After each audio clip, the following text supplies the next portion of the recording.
আসসালামু আলাইকুম সবাইকে। কেমন আছেন সবাই? আশা করি সবাই ভালো আছেন।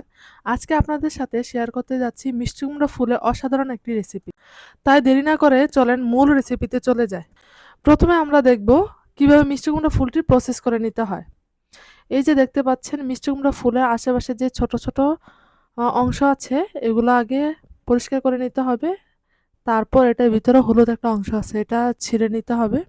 তারপর মিষ্টি কুমড়া ডগা থেকে আঁশগুলো ছেড়ে নেবে। এভাবে মিষ্টি কুমড়া ফুলগুলো পরিষ্কার করে নিবে। আর রান্নার উপকরণ হিসেবে থাকছে পেঁয়াজ, কাঁচামরিচ, মিষ্টি কুমড়া ফুল আর একটি ডিম। এবার মূল রান্নায় চলে যাওয়া যাক। প্রথমে কড়াইয়ে তেল গরম করে নিয়ে পেঁয়াজ, কাঁচামরিচগুলো দিয়ে দিব। পেঁয়াজের কালার যখন ব্রাউন কালার চলে আসবে তখন একটা ডিম দিয়ে দিব। ডিমটি নেড়ে ঝুরি, ঝুরি করে নিতে হবে। এই যে দেখুন কি সুন্দর ডিম ঝুরি হয়ে গেল। এবার মিষ্টি কুমড়ার ফুলগুলো দিয়ে দিলাম। মিষ্টি কুমড়ার ফুলগুলো দিয়ে ভালোভাবে ডিমের সাথে মিক্স করে নিতে হবে। তারপর ১ চামচ হলুদ গুঁড়ো দিয়ে দিলাম।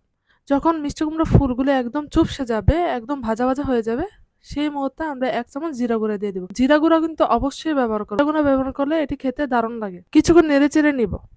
এই যে হয়ে গেল আমাদের অসাধারণ মিষ্টি কুমড়া ফুলের একটি রেসিপি। কে, কে এই মিষ্টি কুমড়া ফুলের রেসিপি খেতে পছন্দ করেন?